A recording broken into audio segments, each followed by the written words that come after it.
The jungle was silent, but not with peace. It was the silence of secrets buried too long, rotting slowly beneath layers of wet earth and time. In the steamy lowlands of Papua New Guinea, 3 rusted wings lay like broken bones in the mud, untouched since the final months of 1944. For 75 years, the war had kept its silence. Then, a glint of corroded metal beneath a tangle of vines unraveled a mystery that had haunted families, baffled the military, and been swallowed whole by history. 3 fighter pilots vanished mid-mission with no distress calls, no wreckage, and no graves. And now, against all odds, their planes had been found eerily intact, cockpit doors sealed, and a single question screaming louder than ever: what happened in the sky that day, and why did no one come back? It began on a rain-soaked morning in December 1944, when Lieutenant Jack Hollingsworth, Captain Erwin Gaines, and Second Lieutenant Mason Cole climbed into their P-47 Thunderbolts at Nadzab Airfield. The sky was bruised with storms, the kind that seemed to swallow sound as quickly as it devoured light, but the mission could not be delayed. Intelligence had reported a Japanese munitions convoy moving near the Sepik River, hidden beneath dense canopies and drifting cloud. The 3 pilots were experienced, young but hardened, each trusted with his own quadrant of the jungle. They lifted off one by one, steel wings slicing through damp wind, unaware they were flying not just into enemy territory but into a shrouded rift where war, time, and memory would collapse. 35 minutes later, radio contact was severed. No cries for help, no echo of gunfire, just static. Then, silence. The search began at first light the following morning, though even the rising sun seemed reluctant to pierce the thick, soupy clouds that hovered low over the jungle. A squadron was dispatched, combing the skies and radio bands, scanning the terrain for signs of flares, movement, smoke, anything. But the jungle swallowed sound, devoured evidence, and rolled its green silence back over every trace. Reconnaissance planes buzzed above the canopy with useless eyes. Ground patrols vanished into a maze of dripping palms and ankle-deep sludge, only to return blank-eyed and empty-handed. In those early days, the air buzzed with hope, then sank slowly into unease. A theory emerged: perhaps they had been captured, forced to march north into Japanese prison camps. But that theory collapsed when no name appeared on prisoner manifests, no messages arrived through the Red Cross. The more time passed, the more the jungle became a tomb, not of bodies, but of truth. And still, their names hung like shadows in the barracks, waiting for someone to speak into the silence that weighed on every unslept head. What had taken them, and why wasn't it leaving clues behind? Back home, telegrams arrived like funeral shrapnel. 3 families torn open by the same sterile sentence: missing in action. But what does missing mean to a mother who watches the door every dusk? What does it mean to a young fiancé clutching an unopened letter, still heavy with his words? In small towns speckled across Kansas, Alabama, and New Jersey, 3 hearths darkened. The Hollingsworths stopped playing the radio. The Gaines family left his room untouched. Mason's father, already broken by a lost son in France, wandered into the woods every weekend, as though he might trace his footsteps across continents. For years they clung to rumors. Stranger stories: a pilot seen in a jungle village, a pa walking barefoot through Manila, and then nothing. The war ended, flags were folded, graves were filled, but in 3 homes there was no closure. Only absence, held like breath in a deepening silence. And somewhere beneath it all, the truth slept beneath a canopy too thick for sunlight, until a boy with a drone stumbled upon something impossible. He had only meant to film the canopy lush, endless, a sea of green stretching beyond his village. 16-year-old Lonnie had spent his weekends exploring the ghost trails left behind by old war stories, remnants whispered by his grandfather with eyes gone soft from remembering. But when his drone's camera caught something glinting through the vines, a sharp, unnatural glimmer amid the mottled green, he froze. It wasn't a reflection of water or sunlight on stone. It was a structure, straight-lined and silver-edged, partially buried but intact. Over the next hour he circled it from above, heart-pounding. 3 wings, tangled in the underbrush like sleeping beasts. The footage drifted through the village, and by nightfall, the elders were whispering names the jungle hadn't heard in decades. Days later, a team from Port Moresby arrived with equipment and permission. Beneath layers of roots and silence, they unearthed metal exoskeletons of war, 3 P-47 Thunderbolts, each with a name still painted just legibly near the cockpit. Hollingsworth, Gaines, Cole. The planes had landed or crashed, but there were no blast marks, no wreckage scattered, only oxygen masks untouched, control panels undisturbed, and then, the most chilling detail of all, the canopy of Jack Hollingsworth's plane was down and locked from the inside. It defied logic. Planes, even ones brought down gently, do not preserve themselves like relics in glass. Aviation experts from Australia and the United States were flown in within weeks. They examined the airframes, the trajectory, the markings on the trees where wings had clipped branches. Each analysis led to more confusion. The impact sites suggested a controlled descent, not a crash. The damage was minimal, almost surgical, as though the planes had been lowered into the jungle by invisible hands. Inside the cockpits, everything had hardened in time, dials frozen mid-read. Dog tags hung where they'd always been. In Hollingsworth's aircraft, the survival kit was untouched. No signs of a struggle, no blood, but no pilot either. All 3 cockpits were empty, seats still strapped, flight logs missing. And most eerie of all, each throttle pulled back to idle, as though the pilots had shut down their engines voluntarily moments before vanishing. Investigators whispered what they wouldn't write in reports, that the jungle hadn't claimed them violently. It had simply taken them. The first clue came not from the planes, but from the earth beneath them. Soil samples taken under Cole's Thunderbolt revealed a strange chemical composition, unnaturally high in oxidized iron, and faint traces of an aviation-grade lubricant no longer in use since the 1940s. What was stranger still was the absence of typical decay. Tires weren't melted into sludge, leather straps had stiffened but not rot. Paper maps in one cockpit were only yellowed, not crumbling. It was as if time itself had hesitated, faltered, even recoiled at crossing that final threshold. Archaeologists and aeronautical engineers stood shoulder to shoulder in disbelief, while one military historian muttered that it was less of a crash site and more of a shrine. An unearthly preservation clung to the scene, resistant to rain, fungus, even insects. And it raised a question colder than any truth they'd expected to find. If the pilots had not died upon landing, and had not fled their parachutes still tied, untouched, then where had they gone? And why had time stopped following them? Then came the photographs, unearthed from the crumbling files of a long-forgotten reconnaissance unit once stationed at WWII. Labeled only with vague coordinates and a date scrawled in fading ink, December 17, 1944, the images depicted 3 silhouettes, circling low over an uncharted bend of the Sepik River, a flight pattern inconsistent with standard scouting procedures. The jungle beneath them looked strange, too, even, almost patterned, as though something vast and geometric lay hidden beneath tangled green. When enhanced and analyzed by modern imaging software, the photos revealed disturbing anomalies, unnatural grid formations, faint symbols scorched into the clearing like ancient crop circles. No such markings appeared when the site was visited in the present day, further deepening the enigma. And then the question arose that none wanted to voice.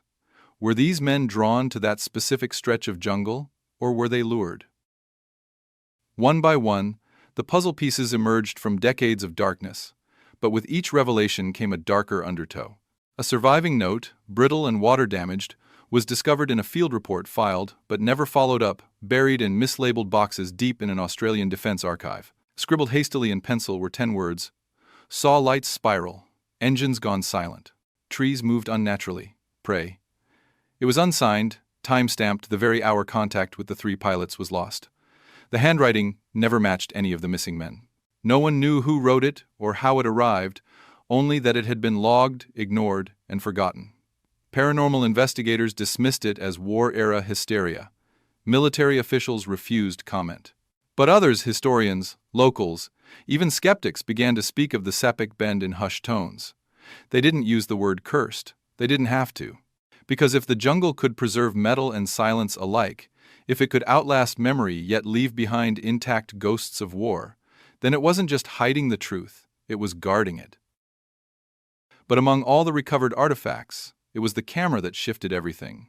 Tucked beneath the pilot's seat of Captain Gaines' Thunderbolt, protected in a leather pouch blackened by time but miraculously intact, was a Graflex aerial reconnaissance camera, its film roll still sealed tight. Specialists from the Australian War Memorial gently extracted the spool and rushed it to a high-resolution forensic lab in Canberra. For days, anticipation clawed at their every step. And then, image by image, the past emerged like light through fog, grainy, uneven, but unmistakable. The first frames showed dense tree canopies, expected. The next, a clearing, then a shape. Almost organic, yet undeniably constructed, spread like a wound against the forest floor. And then came the final image, blurry, slanted but there. Towering through scattered mist was something no one could name. It stretched above the trees, coiled like metal, swallowed by roots, half breathing, half decayed. No known structure matched its silhouette. No ancient ruin followed its geometry. In the silence of the lab, someone whispered what the others wouldn't say aloud. This wasn't just about missing pilots or lost missions. Something buried deeper was pulling them, holding them, maybe even calling them still. And the jungle? It was listening. The discovery ignited a quiet storm within military circles, a flurry of cryptic memos, interdepartmental meetings held behind locked doors, and the swift, unannounced arrival of a specialized American research team with no listed affiliations. Locals said they came without introductions, carrying cases too heavy for film and too discreet for science.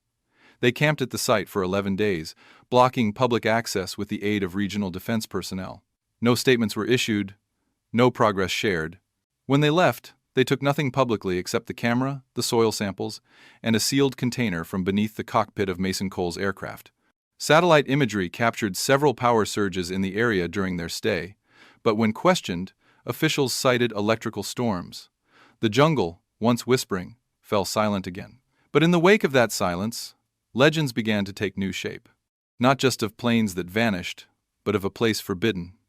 A place where war paused, time flinched, and men entered the sky, never to return. Yet for all the unknowns, it was a soundless thread of humanity that tethered the story to something achingly real. A thread pulled by Hollingsworth's niece Clara, now in her 60s, who had grown up with the shadow of an uncle she never met. After seeing an online article rare and quickly buried on the fighter plane's rediscovery, she contacted aviation archives, military historians, and even anthropologists, piecing together what the world had allowed to unravel. She traveled to Papua New Guinea 6 months later, not with the press, not with scientists, but with a small folded photograph of Jack smiling, pre-war, sleeves rolled up, untouched by the silence that would one day swallow him. She stood at the edge of the overgrown clearing, where the forest pressed in like a held breath, and whispered his name into the trees. Some elders say the wind shifted at that moment. Others say nothing happened at all. But Clara would later say she felt it, a pressure in her chest uncoil. Not closure, not answers. But a heartbeat returned. The jungle gave nothing back, but it did not feel empty. Something had heard her, and perhaps for the first time in 75 years, silence was no longer the only thing that remained. But even as Clara returned home, the mystery would not settle back into silence. Her visit stirred sleeping embers, rousing once dismissed records and forgotten testimonies that had long gathered dust. A month after her return, a letter arrived mailed without return address, postmarked from Queensland. Inside was a declassified fragment, yellowed and folded into itself like a secret ashamed of its age. It was a page from a 1945 interview transcript with a tribal elder from the Eastern Highlands, long since passed. His words had been recorded as folklore, but now they struck with chilling relevance. 3 birds came from the sky and drank from the river. They did not die, but walked into the green place where voices grow heavy, and sound forgets how to echo.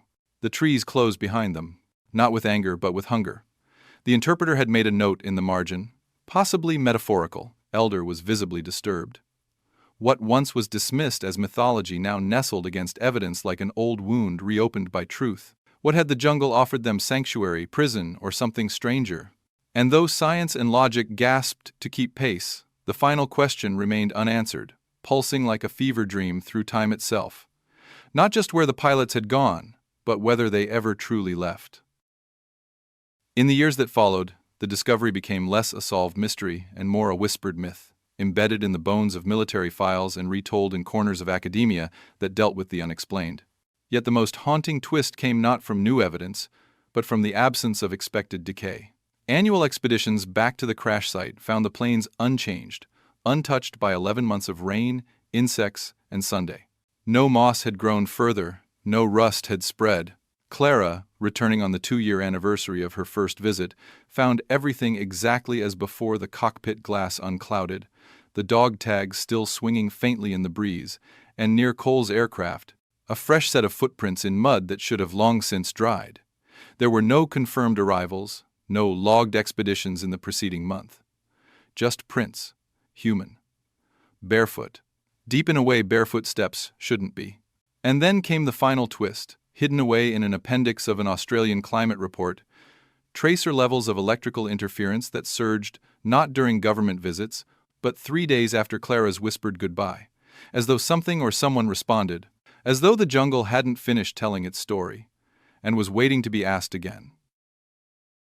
And so the forest waits. It waits beneath a sky that has forgotten the sound of propellers, beneath rains that fall like memory and mist alike. Generations pass, jungle roots deepen, and satellite eyes fly overhead, seeing everything, understanding nothing.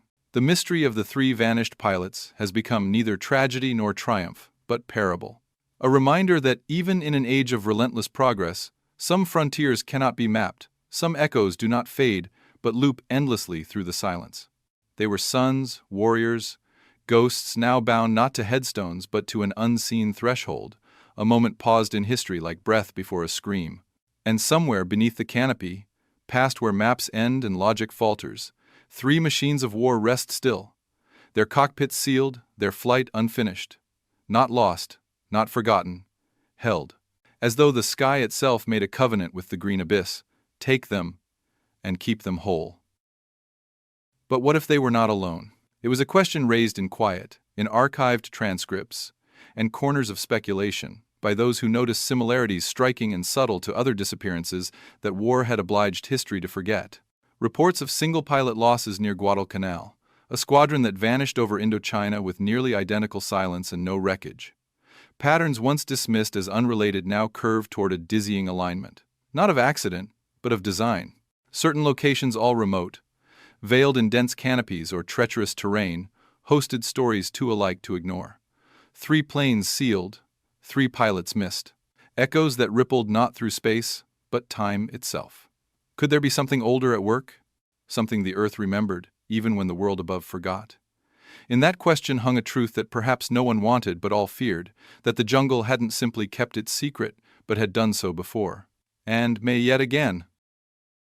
In 1957, long before satellites blanketed the skies or drones skated the treetops, an RAF reconnaissance unit conducted a mapping mission over northern Borneo, hundreds of miles west of Papua New Guinea. The terrain was brutal, visibility low, but one of the pilots, a man named Arthur Venn, reported seeing 3 shapes below him in a remote basin. He described them not as planes but as wings laid out in sleep, aligned in a triangle, almost ceremonial in pattern. His report, buried in the minutiae of post-war documentation, carried a final line easily overlooked.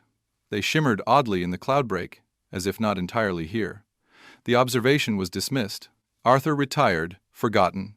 But after the rediscovery of the thunderbolts, his son, now an archivist himself, re-examined the coordinates. They formed a near-perfect triangle with the Sepik River site and an uninvestigated hollow near the Annamite Range, 3 points, 3 vanishings, 3 silences too symmetrical to be chance. And maybe, just maybe, not all monuments to war are carved by human hands. Some are grown, some are kept, and some are waiting to wake. Decades roll on, and still the jungle keeps its pact of silence. Military archives expand, governments reorganize, satellites multiply, but no further answers come. Only a growing awareness, quiet among officials, louder in whispered symposia, that something hums beneath the veil of accepted history, a pattern of erasure wrapped in green and time. Graduates pore over faded transcripts. Mythologists reframe their lens. And in a shady clearing near the Sepik, the vines pulse with seasonal life, but never cross the sacred boundary where the 3 planes rest. Jack, Erwin, Mason, names still etched in faded paint, as sharp as the day they vanished. They are not just lost pilots. They are memorials, cryptic and unresolved. Their machines rust slower than nature allows. Their stories echo louder than memory permits. And the question, haunting every new generation, returns, soft but inescapable, whispered beneath breath at the edge of sleep. What did they see just before the silence? And is the jungle still watching for the next flight to never come home? High above the canopy, far beyond human reach, satellites still pass in orbit like watchful ghosts, their data streams indifferent but unknowing. Yet for all their surveillance, they cannot see what the jungle feels. The Sepik clearing lies untouched, the plains sleeping in their perfect tension between ruin and reverence. Some visitors claim to hear faint clicks, metallic chimes from controls too long silent. A few confess to dreams, the same dream of flight without engine noise, of drifting endlessly through air thick with green mist and voices, not quite words. Military exercises now quietly avoid the region. Scientific papers referencing the site are edited, delayed, or never published. Something has closed its hand around the truth. But the mystery breathes still, quietly, beneath root and rust. Not a riddle to be solved, but a memory to be honored. Not an ending, but a warning. For in every wilderness untouched, perhaps there is something that remembers being watched, and in the long hush that follows human absence, maybe it watches back. Some truths are too ancient for language, and some absences too deliberate for coincidence. In the dense stillness of the Sepik, where time tangles like vine and memory sleeps in hollow tree trunks, the story of three lost men refuses to fade. Jack, Erwin, Mason, theirs is not just a vanishing, but a message carved into the skin of the world. Held in place by silence and shadow, it persists as a question too dangerous to answer aloud. If something beyond war, beyond history, chose them, then what comes next? And if the jungle listens, responds, protects, then who else has wandered too close to its memory? Somewhere, beneath sky and soil, a promise waits. Not of rescue, not of return, but of reckoning. And the forest, eternal and unreadable, remains ready not to reveal but to remember. In 1963, a climatologist named Dr. Evelyn Moreau, tasked with atmospheric surveys across the Pacific, logged an unusual anomaly, one she never published. Her helium balloon instruments recorded a sudden magnetic shift over a region just 20 kilometers from the Sepik site. The data spike suggested not interference, but absence. A blank space in the electromagnetic field, as if something had absorbed the signal cleanly and completely. She noted a silence in the spectrum, a phrase that puzzled her colleagues until years later, when the recovered flight paths of Hollingsworth and his men were digitally reconstructed, overlapping precisely with that same void. It was as though their planes had threaded a needle in the fabric of existence, stitched through a tear no one knew was there. And now, in hushed corners of theoretical research, the idea floats uneasy but persistent, that in this world of momentum and violence, there are still places in which movement ends, not in destruction, but suspension, where time bends, not breaks, and where memory, mechanical or human, might be held indefinitely, listening in the shadows for footsteps that don't come, engines that no longer hum, and for names left ringing through a sky that never answers back. And yet, even now, the search does not stop. It shifts form, slipping from satellites to seismographs, from folklore to fiber optic cables. Unofficial expeditions depart quietly, their organizers cloaked in academic grants or civilian permits, their motives unspoken. Trail cameras placed nearby flicker strangely offline. Bioacoustic monitors detect flocks that scatter in perfect silence. Time itself seems to stumble near the Sepik, and those who enter rarely sleep the same again. In university halls and dim-lit think tanks, maps are redrawn not by topography but by patterns of absence.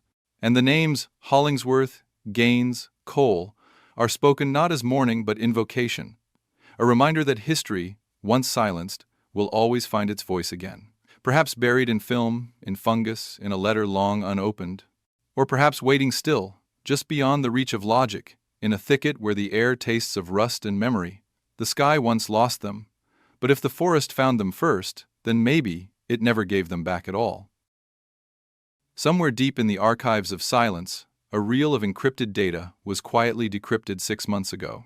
It came from a Cold War-era listening post in the Solomons, recently digitized as part of a global declassification effort. Among the thousands of recordings were minutes of white noise, bursts of static and code, but one tape stood out. Labeled only October 1971, Northern Air Echo.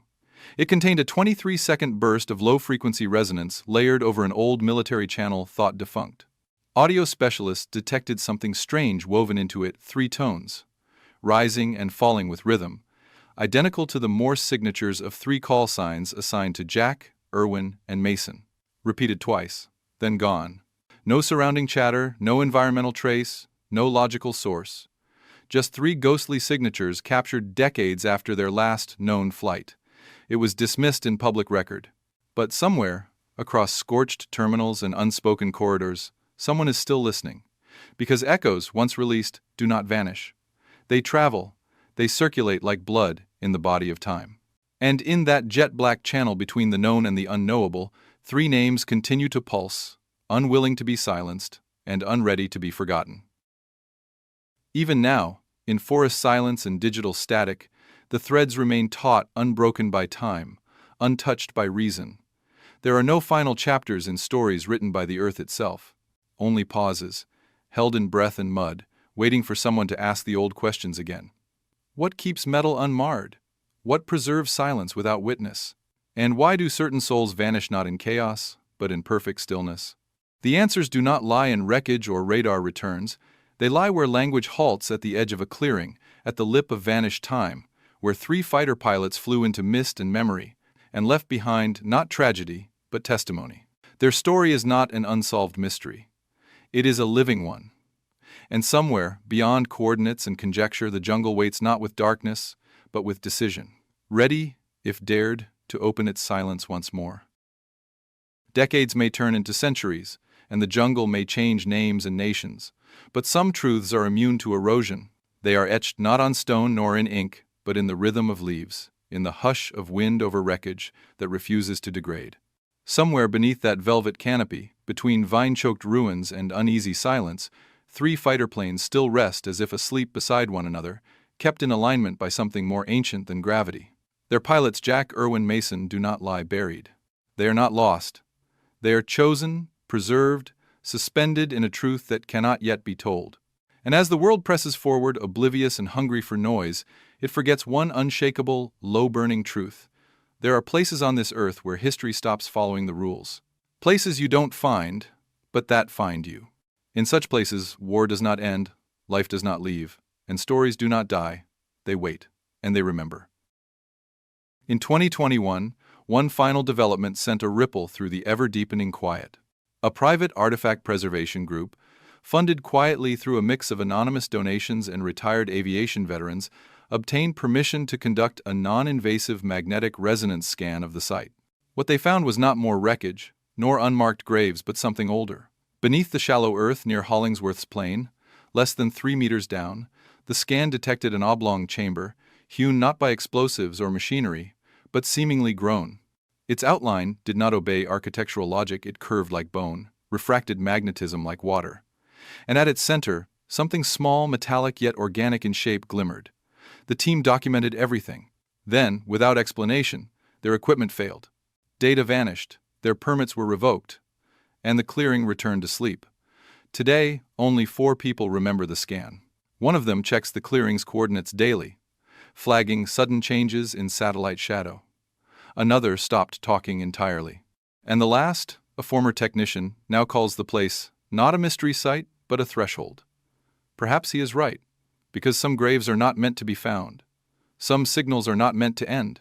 And some echoes, like the names carved in the sky decades ago, keep ringing, waiting for someone, someday, to remember not how the war ended, but how their story never did.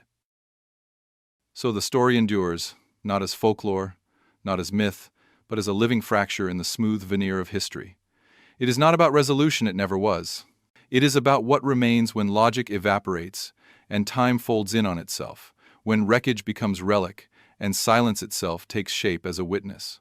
Jack Hollingsworth, Erwin Gaines, Mason Cole, they flew not just missions, not just machines, but into a veil the world still pretends not to see. Their aircraft rest intact, undisturbed, held like secrets the earth refuses to surrender. Perhaps they are not waiting to be rescued, but to be understood. Perhaps the real tragedy isn't that they disappeared, but that we still lack the language to face what found them. Because in that glade, in that impossible stillness beneath timeless green, a question remains unanswered like a prayer left unfinished. What if the vanishing wasn't the end of their story but the beginning of ours? And maybe that's all that's left to do, not to solve, not to expose, but to witness. To stand just outside that hidden line where physics fumbles and time forgets its path, and simply honor the presence of something older than violence, older than reason. Something that took in 3 young men, their steel-winged machines, and their wartime orders, and answered not with destruction, but with preservation of the strangest kind. We may never know if Jack Hollingsworth, Erwin Gaines, and Mason Cole vanished into anomaly or sanctuary, but we know this. Something preserved them. Not to tell their story, but to hold it. Not forever, but until someone dared to listen with more than logic. And that time may be now, or not yet. Because stories like these do not close. They thrum, they wait, they survive the turning of nations and tides, buried quiet beneath layers of disbelief. And when humanity finally asks not what happened, but why the silence feels so alive, then perhaps, in rust and mineral, root and vapor, the jungle will finally begin to whisper back. It begins again, as all mysteries do, not with conclusions, but with openings. A glint beneath leaves, a whisper through thick air, a dream that won't dissipate. The story of Jack, Erwin, and Mason does not diminish with time, it deepens. Every decade brings another ripple, another tremor in the mapped world, reminding those who listen closely that some places remain outside the reach of endings. What was lost in 1944 was not merely 3 pilots or 3 planes, it was a certainty. A belief that time is straight, that memory decays, that silence forgets. But in the sepik thicket, silence endures, not empty, but full. It contains them still, the boys who flew too close to something eternal, wrapped in vines and sky, claiming nothing yet promising never to let go. And so, the world spins louder, faster, more forgetful while the jungle waits, heart slow and ancient, guarding its pact with the vanished, whispering to anyone who might still ask, not where they are, but why they were chosen. And perhaps that's the final truth, the echo not of disappearance but of invitation. They weren't taken by malice, but offered something beyond language, beyond war. A space outside time, where violence could not reach, and memory could root deep without decay. Whatever force lies nested in that listening jungle, it did not erase them. It preserved them, imprinted them upon the land like breath held in amber. And if the world ever finds the courage to listen not with eyes or instruments, but with reverence, it might finally understand. Their story is not an unsolved mystery, not a warning, not a myth. It is a threshold, a place where history lifted its pen, paused mid-sentence, and chose to wait. So the glade remains untouched, a wound in time that neither scars nor heals. Around it the jungle grows, dies, grows again, yet never crosses that sacred circumference. Satellites watch but see nothing. Governments note coordinates but say less each year. And whispered through the wet leaves and the bone-soaked roots, the story breathes. Not because we demand it, but because something wills it to be remembered.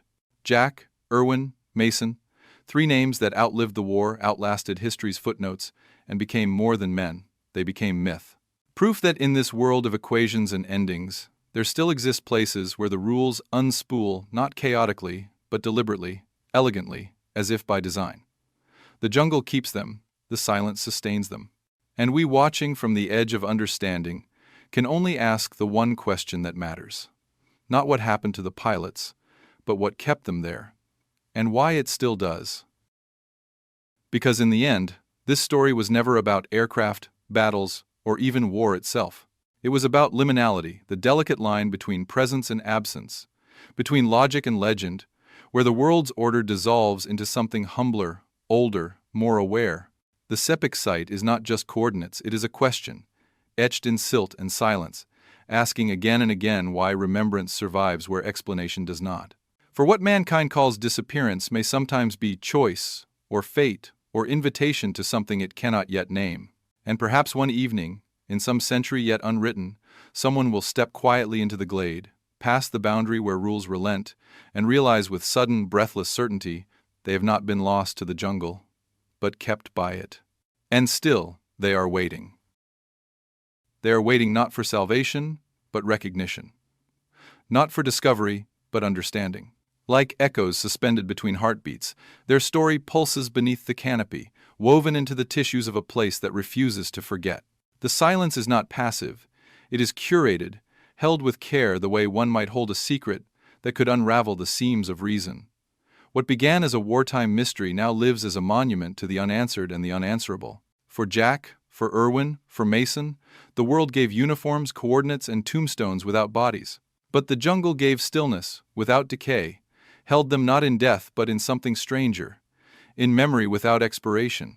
And so we arrive not at an ending, but a fragment unfinished, a chapter turned without resolution. Beneath stars blind to meaning and skies unvisited by wings for decades, the glade remains a heart beating in a different rhythm, marking the passage of time not by days or years, but by questions still dared in the dark. What if they never left? What if they never needed to?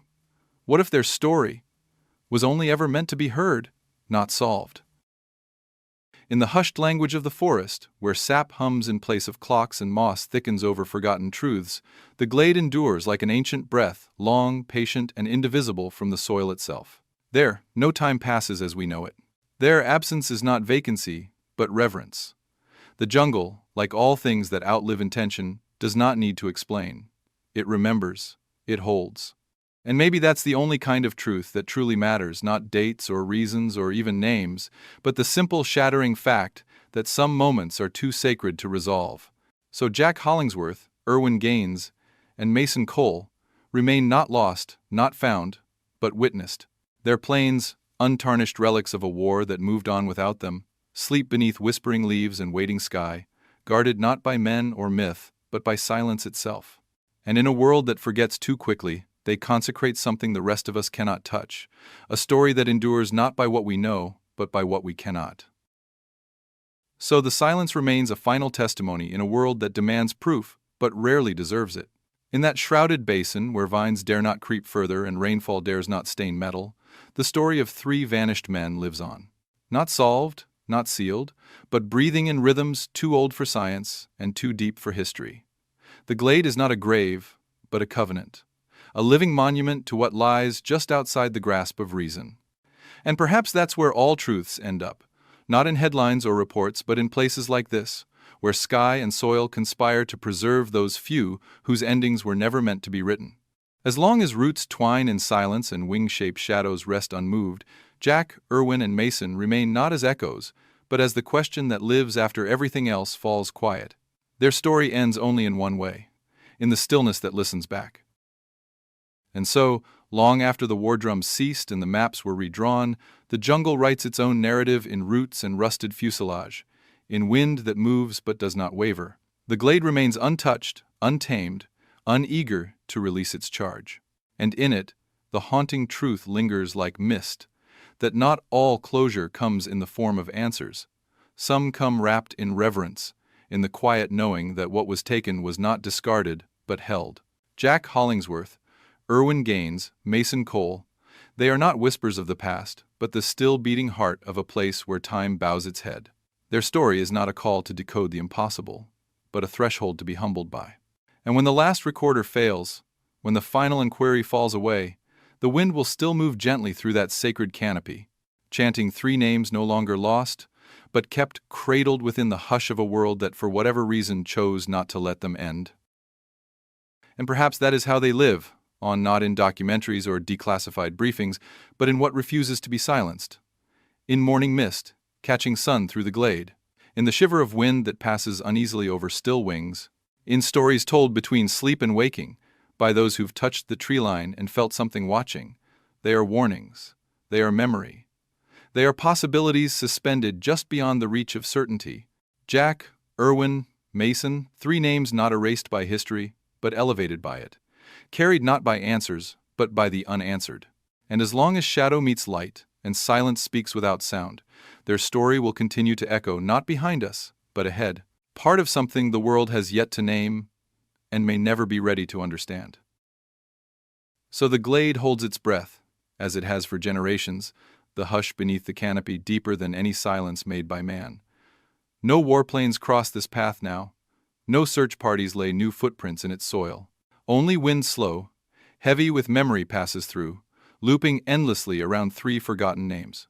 And maybe that is the truest testament.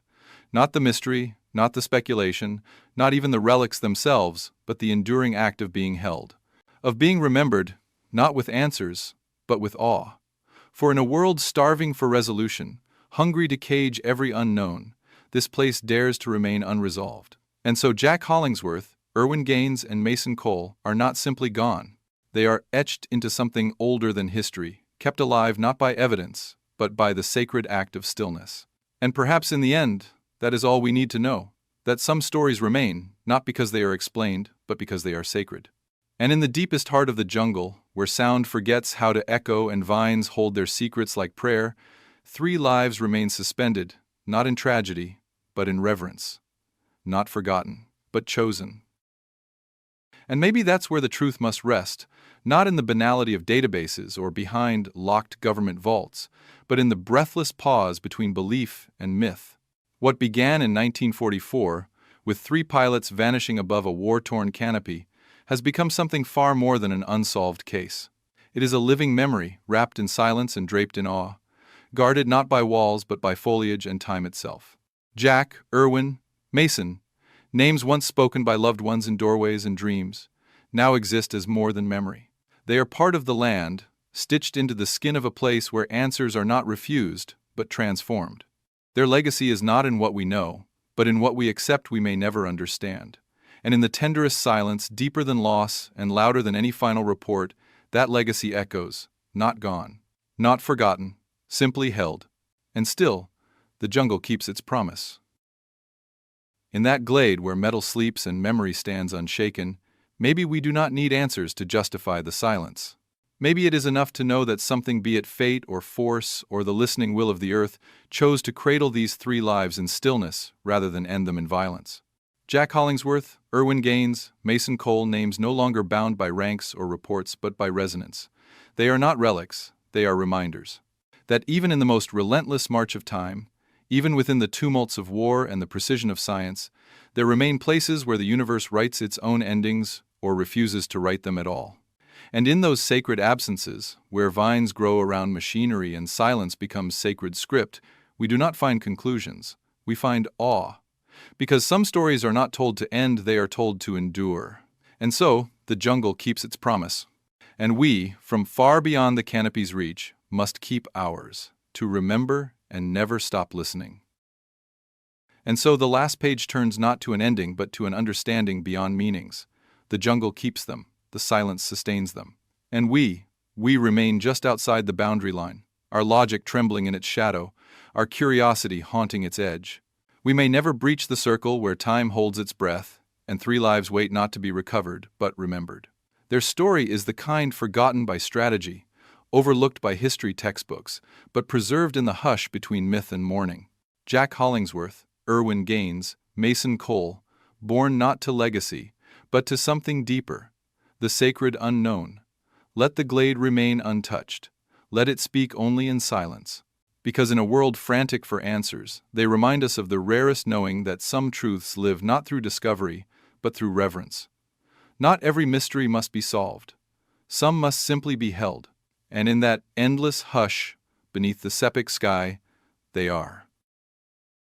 And so it ends, or rather begins again, this tale not concluded but left suspended like morning mist over the septic basin, tender and unknowable. The sky still watches, indifferent to what it once absorbed, and the forest still listens, ancient beyond language, holding within its tangled heart 3 stories that never broke but simply diverged. Somewhere beneath roots that remember and branches that resist forgetting, Jack, Erwin, and Mason remain. Their names are spoken not in briefing rooms or sermons, but in quiet breaths before sleep, in half-remembered dreams, in the stillness that comes when reason finally falls silent. The glade continues, untouched and untouched for a reason, because some stories are not written in ink or stone but in reverence, in awe, in the haunting open spaces where truth chooses not to speak. And perhaps that is the only answer the world will ever get. Not where they went, not why, but this: they are still there, waiting not to be found but to be felt. So we leave them with their wings still outstretched, their instruments frozen mid-flight, and their names etched deeper into the silence than into stone. We leave them where the world turned its eyes away, but where memory never did. Jack Hollingsworth, Erwin Gaines, Mason Cole. 3 voices that did not vanish, but changed frequency, dissolving into a silence so full it would take generations to hear it properly. Their story defies our endings, rejects our timelines, resists our expectations. And maybe that is its purpose, not to be closed, but to remain open and waiting. Because in every rustling leaf, in every breath of mist across the canopy, in every quiet heartbeat near the septic glade, Their presence isn't a mystery. It's a presence.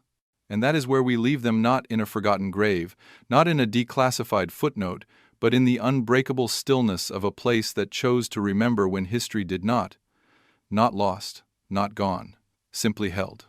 Forever, in silence. And in the end, maybe that's the lesson etched deepest into this forgotten glade. That remembrance is not powered by headlines, but by hush, not by discovery, but by sacred restraint.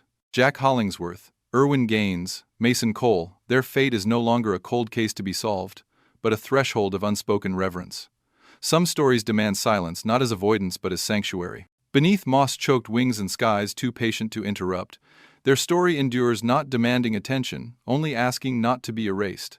And perhaps, in a world forging ceaselessly forward, that is the truest form of legacy, a presence beyond explanation.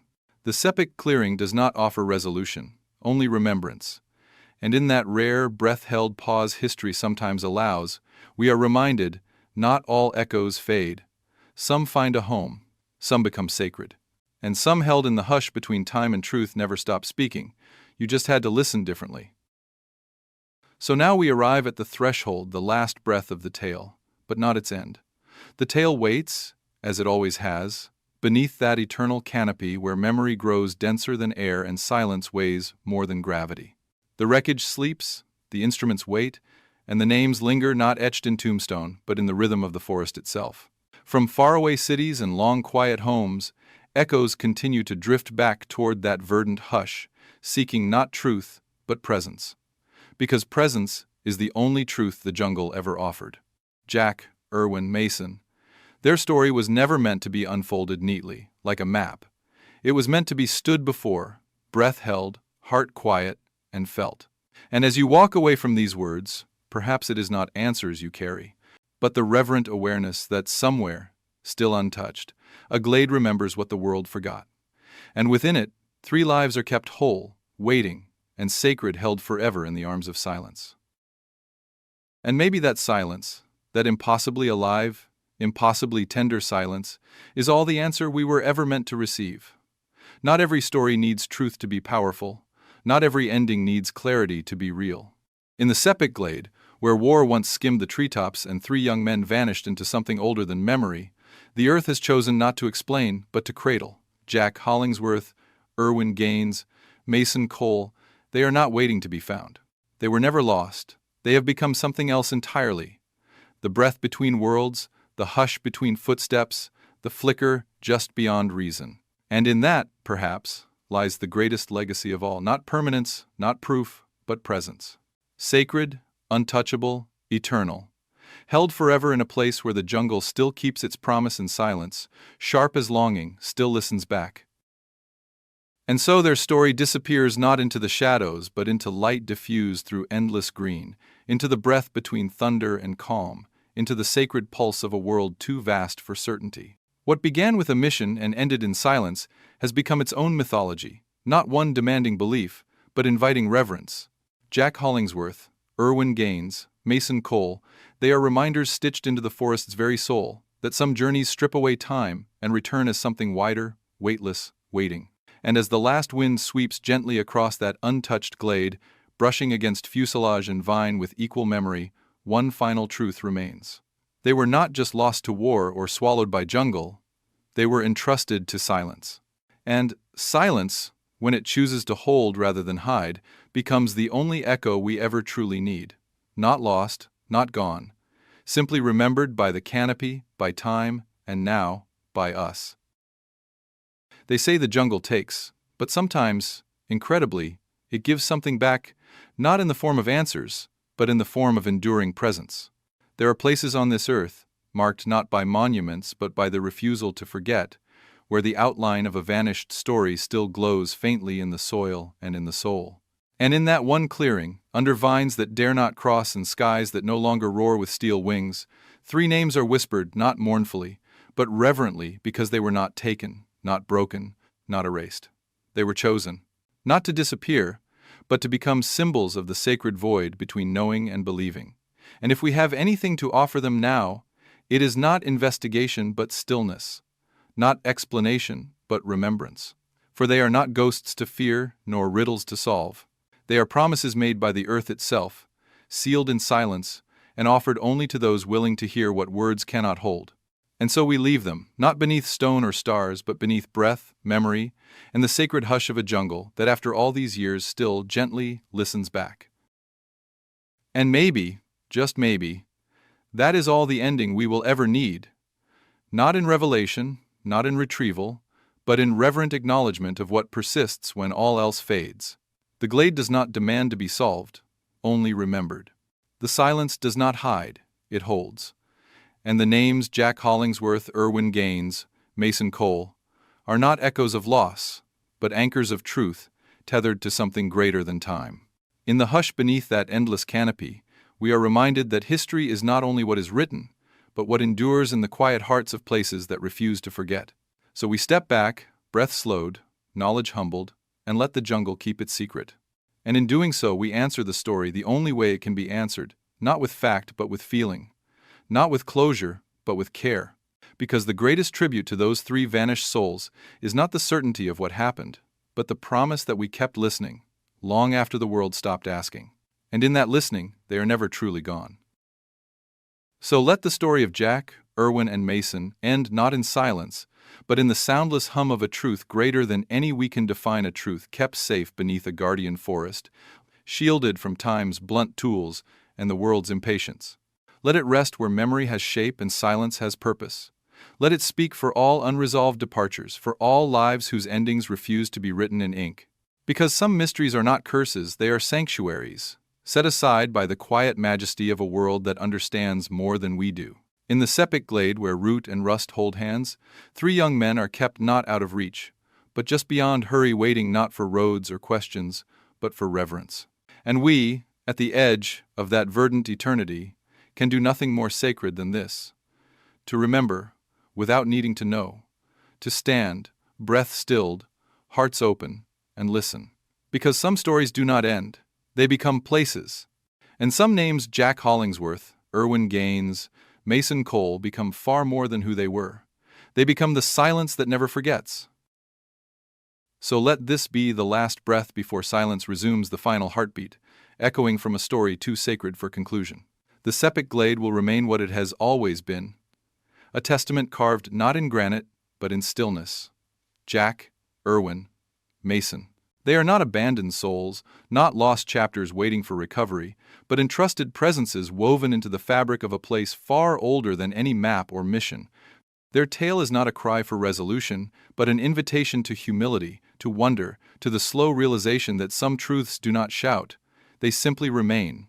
And as long as anyone stands quietly enough to feel the hush rustle through ancient trees, to feel names borne quietly by the wind, then perhaps that is enough. Not closure, not certainty, just presence. The kind that lingers, eternal, where the living touch what cannot be named. And in that moment the jungle listens, still, and remembers for all of us. And so, with reverence in our breath and stillness stitched into our thoughts, we close this final chapter not with an answer but with a bow to mystery, to memory, to a silence that taught us more than sound ever could. The jungle will go on growing, leaf by leaf, sunbeam by sunbeam, keeping its pact beneath the canopy's hush. Jack Hollingsworth, Erwin Gaines, Mason Cole. Their names now dwell beyond time's reach, not as data points or debris field references, but as eternal echoes in the living hush of an unsolved story. And maybe that is all the world ever needed, not to understand them, but to honor them, to see their vanishing not as failure, but as transition. From war to wonder, from history to legend, from noise to presence. In the septic glade, where nothing ever ends the way we expect, their legacy grows quietly in the breath of every leaf, reminding us some stories were never meant to close, only to be kept, sacred and whispering, forever in the silence that remembers what we dare not forget. And so the canopy closes once more, not with finality, but with the gentle persistence of a truth that never needed proof to endure. Beneath the whispering leaves and unchanging sky, the story of Jack Hollingsworth, Erwin Gaines, and Mason Cole waits not in silence, but as silence itself, alive, aware, and unwilling to be forgotten. We leave them now, just as we found them crossing that threshold between knowing and unknowing, feeling more than understanding. Their legacy is not in discovery, but in the sacred pause they summon from anyone who dares to listen. In an age cluttered with answers, they remain a question perfectly formed and perfectly unbroken. Let the jungle keep its covenant, let the glade remain untouched, and let us, who now carry their story in the quiet center of our chest, remember that some souls are not called back by noise but by the soft, eternal echo of reverence. Gone from our eyes, yes, but still held in the oldest memory of all, the earth's own silence. Because perhaps the most sacred stories are those that do not unravel, but envelop. Stories like this, the tale of three spirits held in waiting by a forest that remembers not in chapters, but in breath, do not seek to be solved, they seek to be felt. And so we turn away from the glade not with conclusions, but with stillness in our bones, knowing that some truths are honored only by remaining untouched. The plains sleep on, unclaimed by rust, unmoved by time. The jungle, guardian and witness, continues its silent vigil. And Jack Hollingsworth, Erwin Gaines, Mason Cole, they are no longer just pilots, or phantoms, or myths. They are sacred echoes in a living story that only silence can tell. If we've learned anything from the glade, it is this. Some stories do not end where they stop being told. They begin there. And in the hush of a world too loud to understand them, they keep speaking, waiting, and remembering. Always. So this is where their story must rest not with exclamation, but with the heartbreaking grace of quiet endurance. Jack Hollingsworth, Erwin Gaines, Mason Cole, haunted not by what was done to them, but by what was left undone. Their legacy is not a headline, but a silence that refuses to fade, whispering through generations and across a canopy still unbroken. We may never know what held them, what surrounded them in the final breath of that December sky. But we know this. Some mysteries are not voids to be filled, but vessels to be honored. And in that hallowed basin beneath the sepik trees, something eternal continues not as myth, not as fact, but as presence. Still, whole, unyielding. Their names must not be seen as lost, but as light sealed in shadow, waiting not for rescue, but for reverence. And as we step back from the edge of that sacred quiet, with breath stilled and spirit bowed, we do so carrying the only answer they may have ever needed. You were never forgotten. You were held, and you still are. And perhaps that's the final mercy this story grants us, not a solution, but a stillness deep enough to teach. In an era obsessed with answers, the sepik glade offers instead a truth more sacred than certainty, that remembrance can itself be an act of reverence. There beneath whispering leaves and steel quiet, where plains lie with wings folded like prayer, we learn that not all lives vanish to be mourned, some disappear to be preserved, transformed into echoes so full they shape the silence around them. Jack Hollingsworth, Erwin Gaines, Mason Cole, sons, soldiers, seekers, unnamed by fate. We may never retrieve their final moments, but we have received something even rarer, the unbreakable gift of presence remembered without knowing, of stories that hum on without permission. So we let the jungle cradle them, we let the air hush around their names, and we at last understand some truths are not meant to be told, only kept. And some lives become sacred not in their endings, but in the silence that dares to hold them whole. So let this be the end, not of the mystery, but of our part in telling it. The glade keeps its vigil, untouched by urgency, immune to conclusion. What sleeps beneath its canopy is neither secret nor sorrow, but sacred presence, the kind that teaches us to treasure what resists explanation. Jack Hollingsworth. Erwin Gaines, Mason Cole, not missing. Not misplaced, but kept, with intention, in the deepest hush the world still holds. We may walk away now, hearts heavy but hallowed, understanding that their legacy is not in what they left behind, but in what they pulled us toward. Not an answer, not even a question, but a reverent stillness, too full to fill, a silence that remembers. And if we listen closely enough to that silence, perhaps we, too, will be remembered by it. So we lay down this story not like a final stone upon a grave, but like a breath held in reverence before something too vast to name. Jack, Erwin, Mason. Their presence lingers not as an aftermath, but as a beginning seeded into the fabric of the earth, blooming softly beneath the hush of a canopy that refuses to forget. The world turned too quickly, and in its haste, left behind something irreplaceable, not answers, not closure, but a living reminder that absence can become sanctuary, and silence can transform into scripture. The glade bears no inscription, yet it holds more than any monument could. And we, drawn into its spell by curiosity and stayed by awe, must leave it as we found it, untouched, unspoken, and eternal. The mystery remains, not to tempt resolution, but to remind us that even in a world saturated with noise, some echoes are kept not to be heard, but to be felt. And so, we bow to the silence, and we remember. So we end as the jungle never does not with silence broken, but silence embraced. For in the Sepik sacred glade, where time dared not press and memory refused to rot, 3 young men became more than stories. They became place, they became presence. Jack Hollingsworth, Erwin Gaines, Mason Cole pilots not vanished, but transfigured through the hush of 100,000 leaves. Their disappearance was never meant to be solved, only honored. Their silence, not absence, but offering. And as we take our final step away from their resting threshold, it becomes clear, true remembrance is not loud. It is quiet, it is patient, it does not demand closure, it becomes it. So let this final breath be theirs and ours, held, sacred, unending. The plains remain, the canopy watches, and their names Jack, Erwin, Mason are spoken not in grief, but in awe. Not fell, but eternal. And so we exhale, not with finality, but with reverence, our words now caught in a silence more eloquent than speech. The Sepik glade does not need our theories, our scans, or our skepticism. It needs only this, to be left whole. Jack Hollingsworth, Erwin Gaines, Mason Cole, young men whose final descent was not into oblivion, but into myth. Their wings rest not in defeat, but in a formation that no chaos could deliver, ordered, aligned, sacred. And if this tale has taught us anything, it is not how to find what is missing, but how to see what was never truly gone. Because some legacies are not carved by answers, but by awe.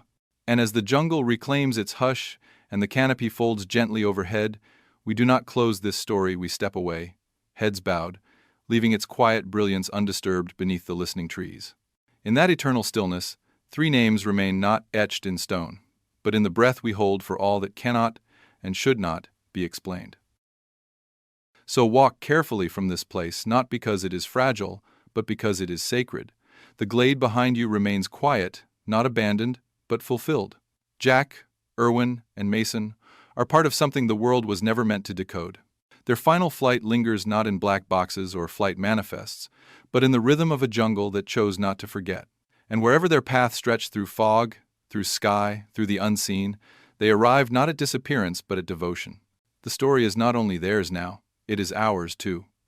A whispered inheritance, reminding us that some truths do not end, they echo. So we carry this echo gently, we leave the canopy undisturbed. And in the stillness that follows, the greatest mystery remains not how they vanished, but how they endure in silence, in soil, in awe. Not lost, not gone, only ever held. And with that final thought, the glade slips once more beneath its verdant shroud, unspoken and unchanged, a cathedral of silence, holding its covenant with 3 souls, who touch something the rest of us can only sense in dreams. Jack Hollingsworth, Erwin Gaines, Mason Cole. Names that now live not on plaques or in files, but in the quiet respiration of a jungle that keeps its truths too sacred for interpretation. Let others chase facts, demand closure, scrub coordinates for meaning. Here, meaning resides not in what is explained, but what is preserved. Their story is not history, it is hallowed pause, breath held forever beneath an unwavering sky. And so the world marches on, but the glade stands still, patient in its reverence, untouched in its vow. Not forgotten, not forsaken, simply and impossibly held. And perhaps, at last, that is enough. So let us leave them here, in this moment, suspended beyond explanation and nestled deep within the breath of the earth itself. Jack Hollingsworth, Erwin Gaines, Mason Cole. Their names are no longer defined by what we seek to find, but by what they forever represent. The reverent mystery of a story that dared to defy finality. No war record completes them. No reporting closes them. They have stepped into that rarest of human places, not legend, not lore, but living silence. And as our words fall away, as all inquiries settle into the soil, we understand at last that this was not a story meant to be solved but shared. Carried quietly, fiercely, humbly, held with the care one gives to sacred flame. So as the jungle exhales its eternal breath and the hush returns to reign, Let us, too, be still, for the keepers of the glade are listening, always, and they remember. And now, with the story complete, or as complete as such sacred silence allows, we close this tale not with conclusions, but with compassion.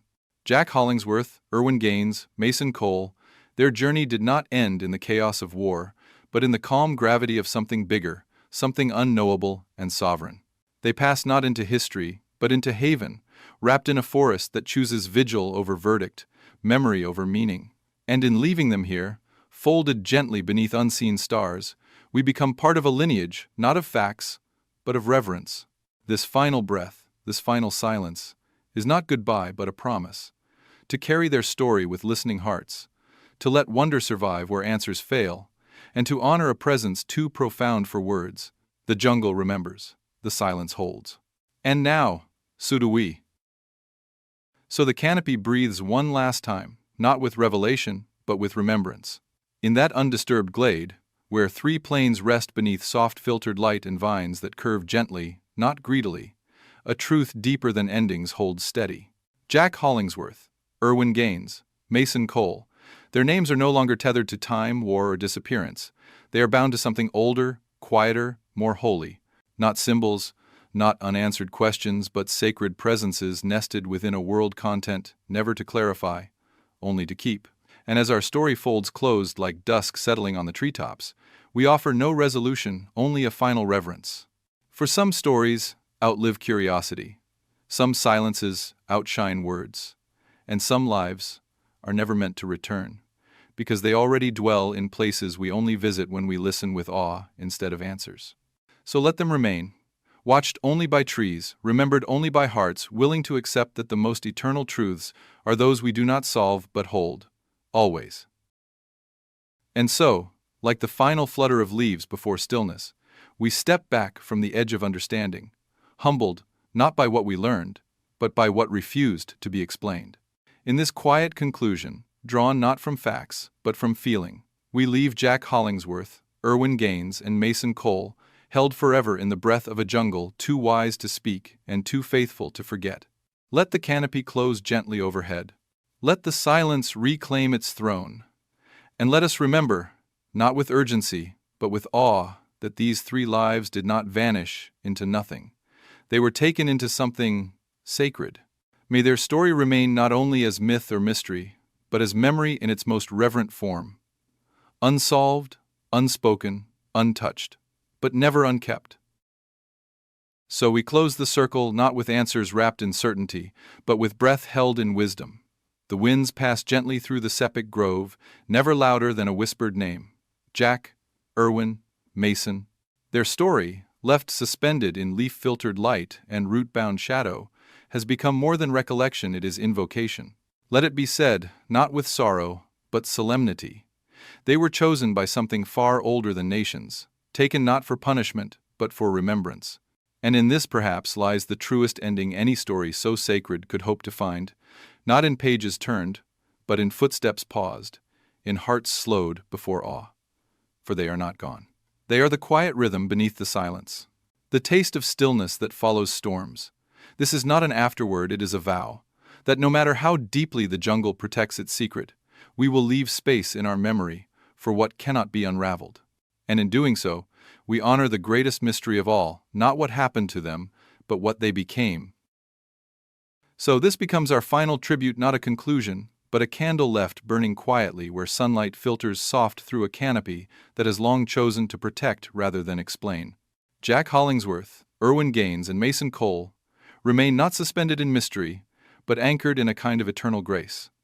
We do not end their story, because it was never designed to close. It was written by something older than words, older than war, a presence that understood silence as reverence. And perhaps that is the most enduring message they offer us from beneath the vines and rust-kissed steel, that some stories are not escape routes from the unknown, but mirrors held up to our wonder. So we step back now, hearts bowed and held, and let the jungle cradle what only it can keep. The silence is whole, the memory is holy, and their names, Jack, Erwin, Mason, are no longer cries into the void, but prayers returned by the earth itself. Not forgotten, not lost, forever held in the hush that listens back. And so the final words fall not as punctuation, but as petals soft, unforced, and resolute. Jack Hollingsworth, Erwin Gaines, Mason Cole.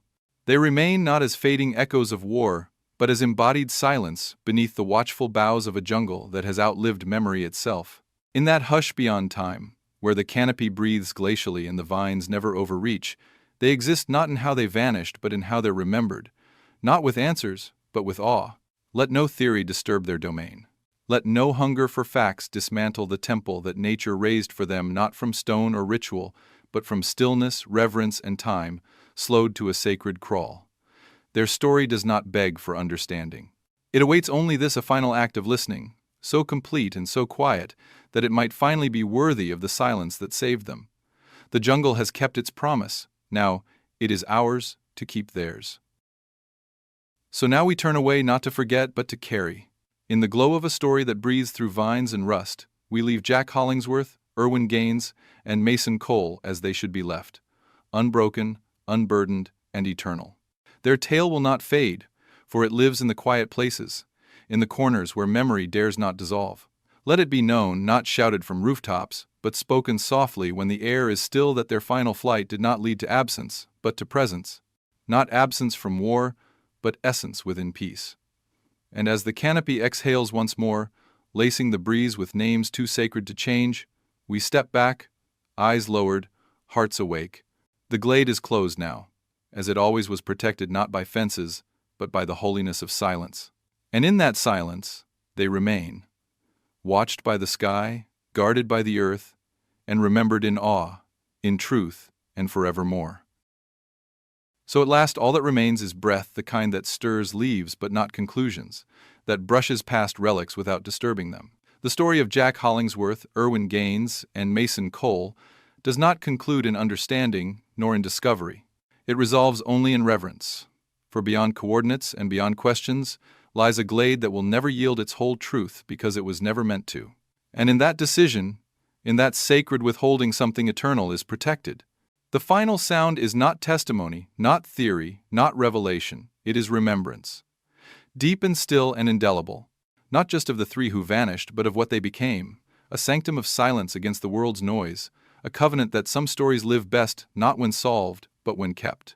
So may this silence remain, may it be enough, and may their names, now etched not in stone but in soul, echo gently through every forest that listens, not as a mystery, but as a promise, kept forever in the roots of the world.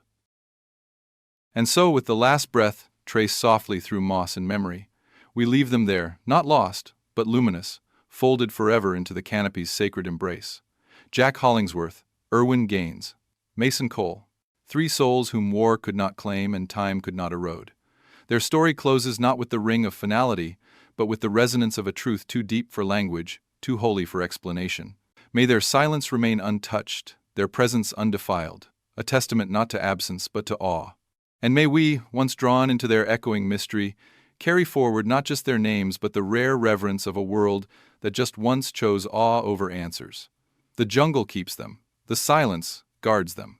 And if we listen, truly listen, we do not find closure, we find them, waiting still, in the hush between what was and what must forever be kept.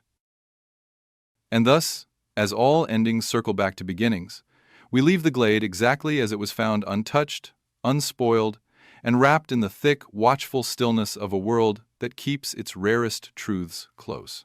Jack Hollingsworth, Erwin Gaines, Mason Cole, their journey, once marked by coordinates and call signs, has transcended the confines of history to become something more elemental. They are now vestiges of possibility. Lanterns suspended in a darkness made not of fear, but of reverence. Let no new inquiry unearth them, no louder voice demand their return. Some stories belong not to the world that asks, but to the world that waits. And in that world, in that unmoved sanctuary of rusted wings and leaf-bound sky, they remain, not adrift in ambiguity, but anchored in a silence so full it resounds. This is not their ending. It is our understanding.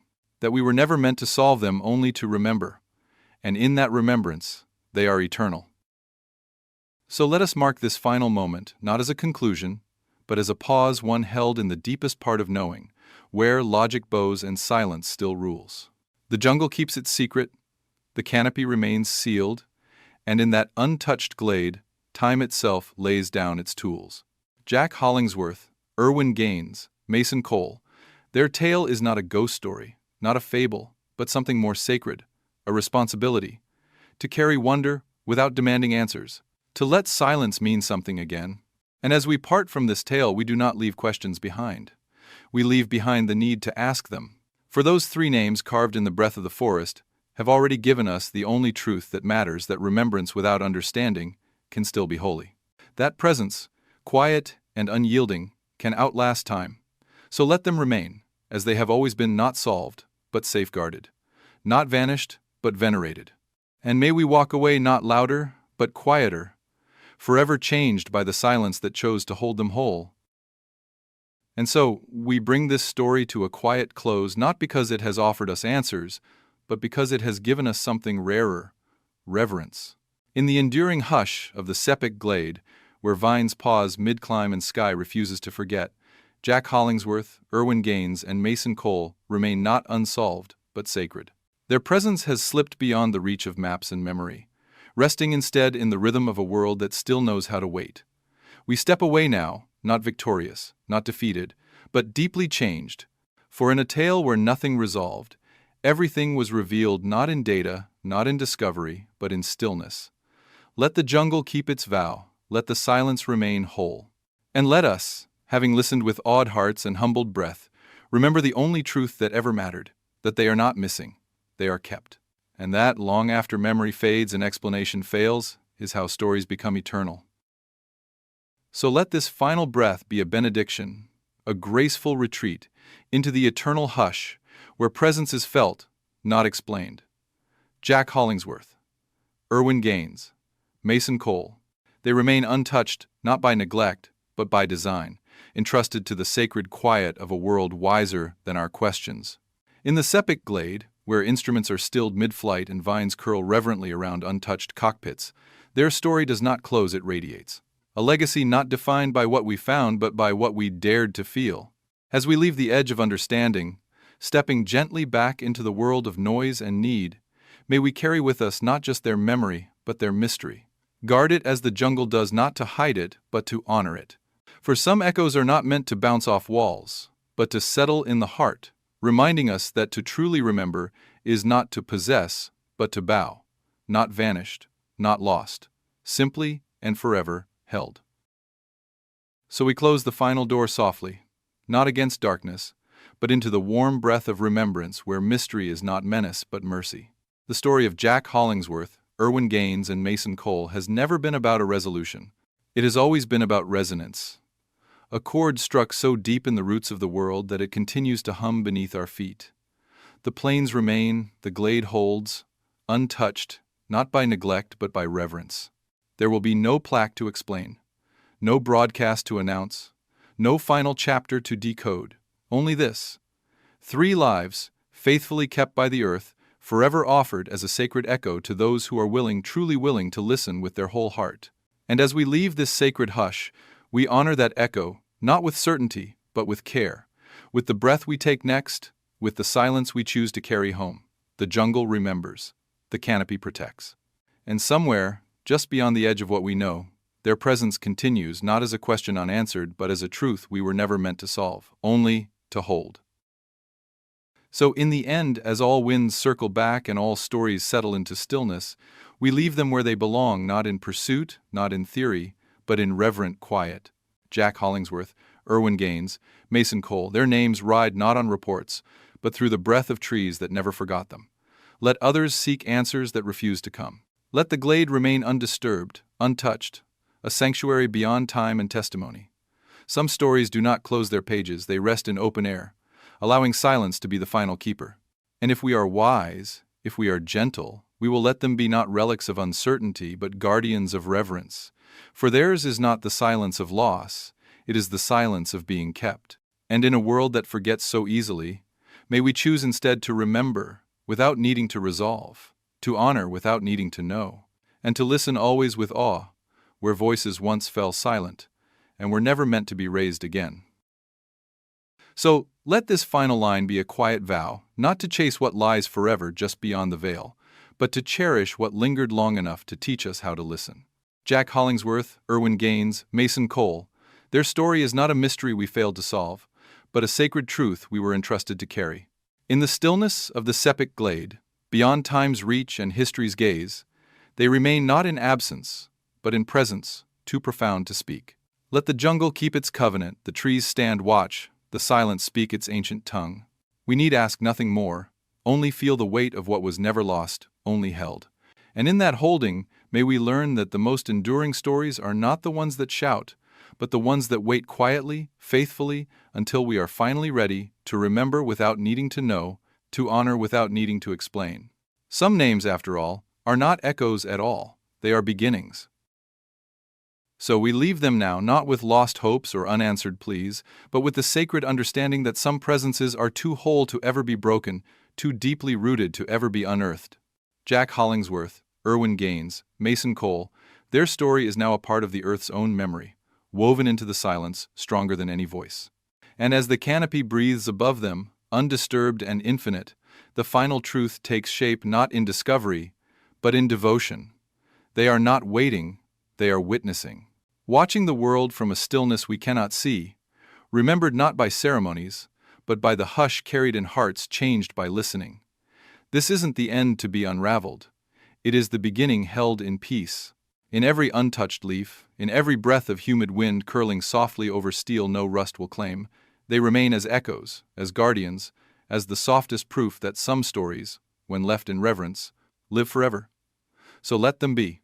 Let them remain kept in silence, in awe, in eternity. So now we come to the final breath, the one that does not close the story but sets it afloat through time, to drift forever not as legend but as living memory. Jack Hollingsworth, Erwin Gaines, Mason Cole. Their names now rest within the pulse of the earth, not as questions, but as acknowledgments that some lives are chosen not for answers, but for witness. Beneath the listening canopy, where war once whispered and now only stillness speaks, they remain held not in sorrow but reverence, their presence echoing through the hush like prayer standing upright. Let no further page be turned. Let no truth be chased beyond this line.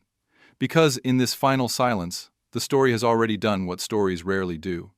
It has become sacred space, and in that space, in that breathless stillness where memory wins over fact and reverence silences doubt, 3 lives outlived their vanishing. So we end not in darkness and not in clarity, but in awe. And the jungle, faithful as ever, holds them close. So let this story end, not with resolution, but with reverence, a tale not meant to fold neatly into history, but to remain forever upright in silence, watched over by time itself. Jack Hollingsworth, Erwin Gaines, Mason Cole, names once called from flight towers and home porches, now enshrined in the breath between leaves and the patient stillness beneath a jealous sky. Their ordeal may never be mapped, never explained, because it was never meant to be understood, only honored. And as the Sepik glade disappears again behind its curtain of green, one truth rises like mist in the fading light. They are not forgotten, and they are not lost. They are kept by the earth, by memory, by a silence that never asked to be broken.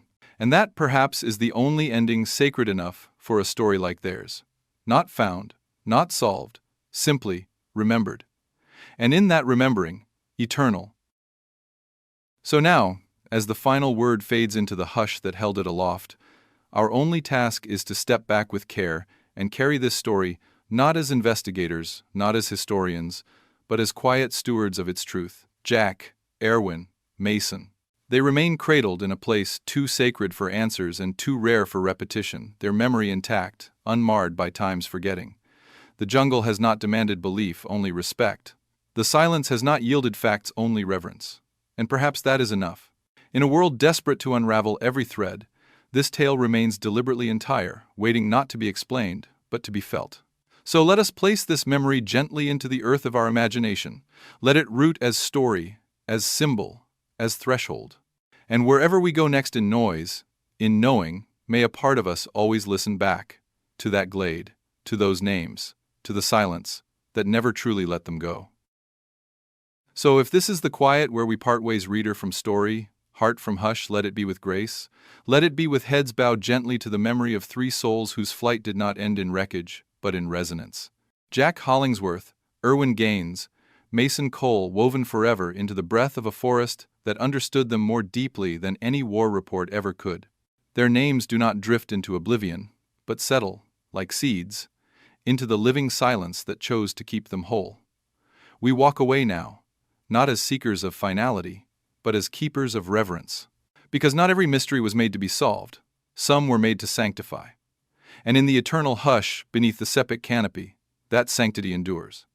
Not found, not lost, simply remembered, as all sacred things are, by the silence that never stopped listening. So now, with breath hushed and heart stilled, we let the glade return to its sacred stillness untouched, unspoiled, and fiercely whole. Jack Hollingsworth, Erwin Gaines, Mason Cole are not figures to be exhumed from history, but presences to be honored within it.